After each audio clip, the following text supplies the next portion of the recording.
thermodynamic property and relations. We'll start with this. We had different types of properties such as temperature, pressure, volume and mass, which can be measured directly, but there are few properties like your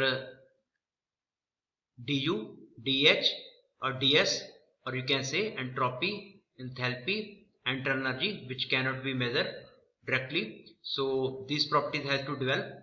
So these are developed with the help of thermodynamic relations, which are called Maxwell relations, which form the basis of thermodynamic relations.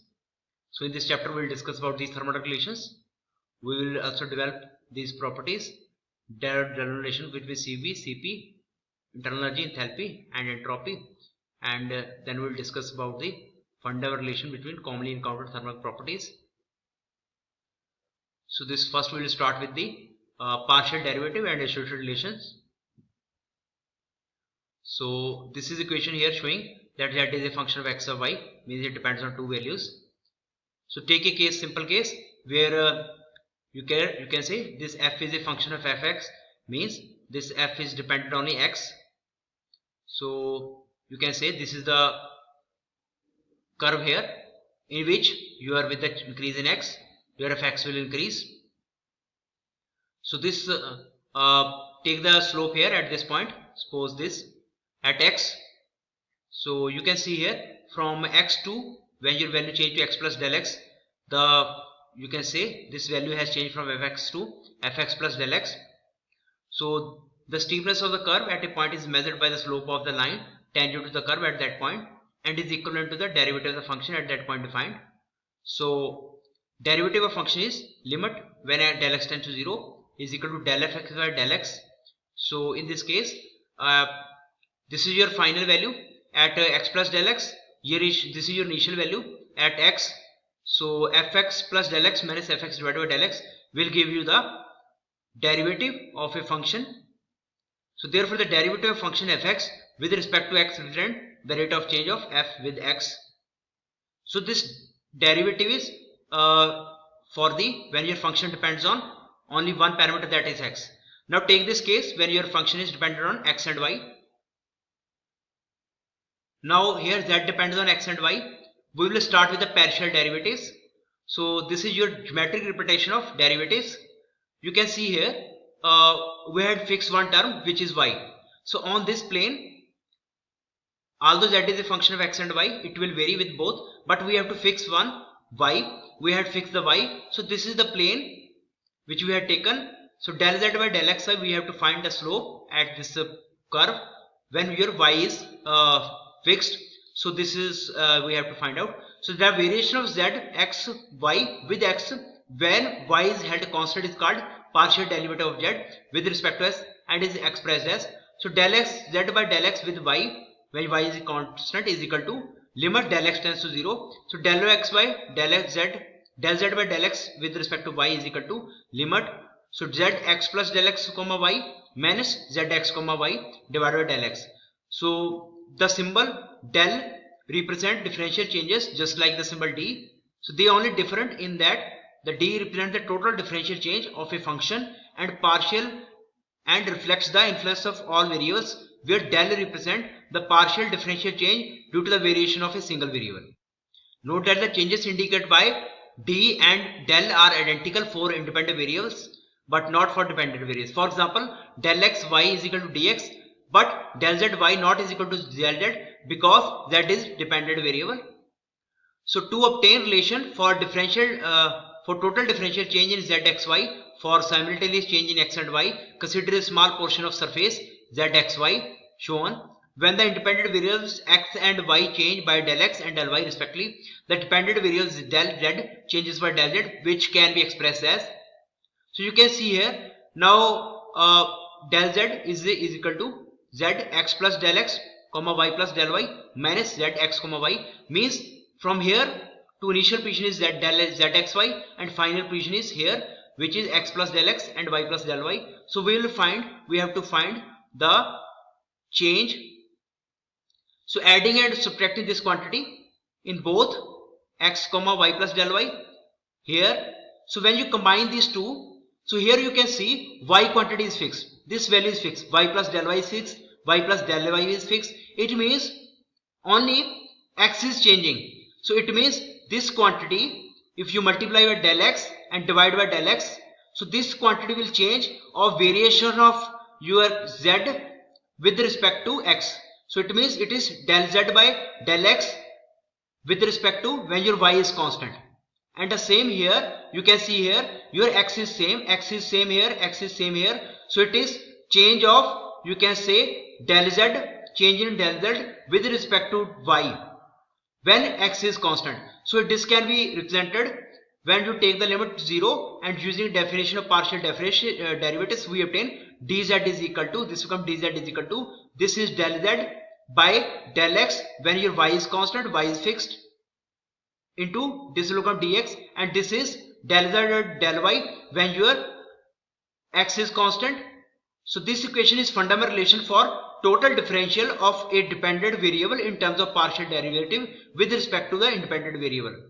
The relation can be easily extended for the more number of variables, independent variables.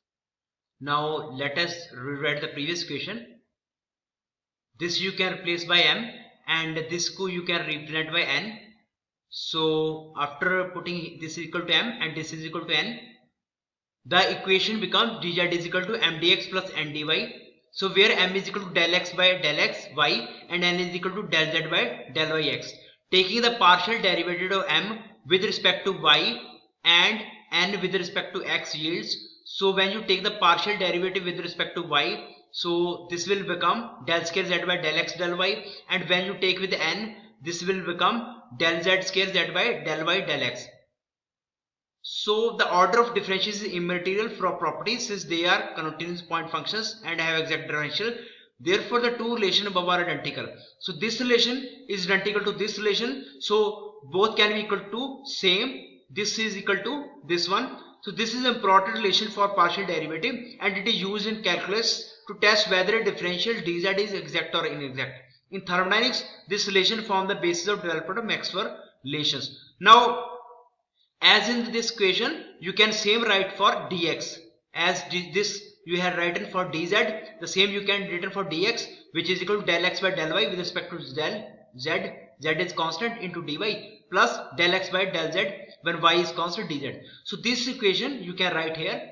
So now what you have to do in the previous equation, you have to replace this equation, means you have to replace this dx value here, and you will get a new equation which is this one, eliminating dx by combining. So we had eliminated now dx. Now this equation is terms of dy and dz. So after rearranging, you will get this relation. Take this dz on this side, you will get common dz and this relation. So now these are two equations. The variables y and z are independent of each other and thus can be varied independently. Means you can vary y and z because these two are independent. For example, y can be held constant, so dy is equal to 0, and z can be varied over range of values where dz not equal to 0. Means y and z, these two are independent. They are not dependent on each other. So if dy is 0 and dz not is equal to 0, therefore for this equation to be valid all times, the terms in brackets must be equal to 0 regardless of the value of y and z. So when you keep these two terms equal to 0, you will get this first relation and you will get this relation. So this relation is called reciprocal relation, and it shows the inverse of partial derivative is equal to its reciprocal. The second relation is called cyclic relation. So this one is called cyclic relation. So verification of cycle and reciprocal relations means this above relations we can verify for ideal gas equation, because in ideal gas equation we have three variables, that is pressure, temperature, which PV is equal to RT, pressure, volume and temperature. Now write this equation which is cyclic, del P by del P when temperature is constant, del V by del T when pressure is constant, and del T by del P when volume is constant is equal to -1. Now when P is a function of V and T, this equation becomes RT by V.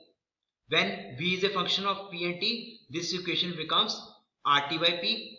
And when T is a function of PV, though this equation becomes PV by R.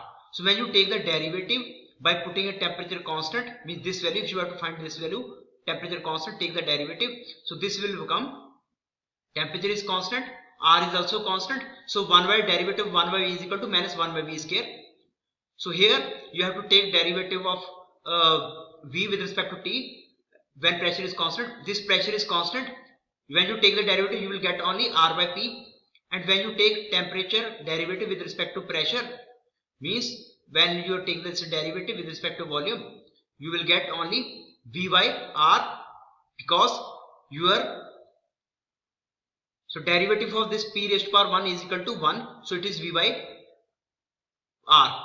So when you multiply these, when you put this equation in this here, in this cyclic relation, you will get minus RT by PV is equal to minus 1, which is the desired result. So the reciprocal rule for P is equal to constant can be expressed there. So if this is follow this cycle, so you can give the reciprocal rule, which is del V by del T is equal to P is equal to 1 by del T by del V by P. So this is also valid when your pressure is constant. So this is the proof for your ideal gas equation, PV is equal to RT. The Maxwell relations, the equation that let the partial derivative of pressure, volume, temperature of a simple compressible system are called Maxwell relations.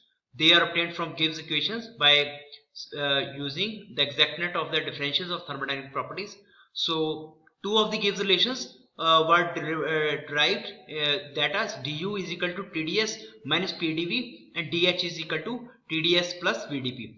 The other two Gibbs relations are based on two new combination properties, Helmholtz function and Gibbs function, which is A is equal to U minus Ts and G is equal to H minus T. Take the partial derivative, or you can say differentiate with respect to, so when you differentiate it, you will become dA is equal to du minus TdS minus SdT and dG is equal to dH minus TdS minus SdT. So now what you have to do, you have these four equations here. You can put replace this du minus TdS with this value from this equation. So equation will become this, and you can replace this dG is equal to dH minus TdS minus SdT, means this value VdP. You will get these two relations as well as add these two relations. Now a careful examination for Briggs relation reveals that they are of the form dz is equal to mdx plus ndy.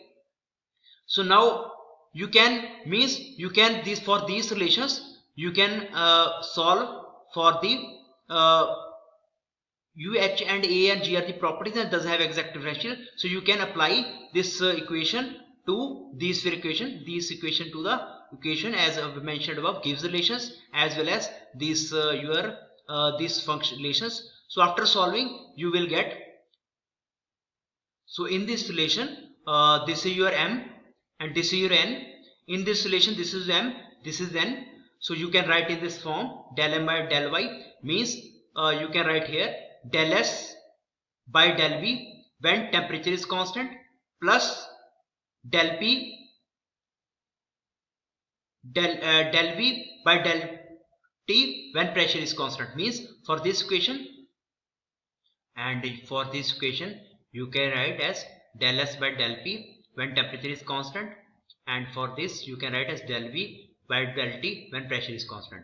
And same these two relations you can write for these two equations, for this equation as well as this equation. So this is your M and this is your N. When you take derivative of M with respect to Y and then you take derivative with respect to X, you will get these two equations. So these four equations are called Maxwell relations. They are extremely valuable in thermodynamics because they provide a means of determining the change in entropy, which cannot be measured directly by simply measuring the change in properties, pressure, volume and temperature. Note that the Maxwell relations given above are limited to simple compressible system.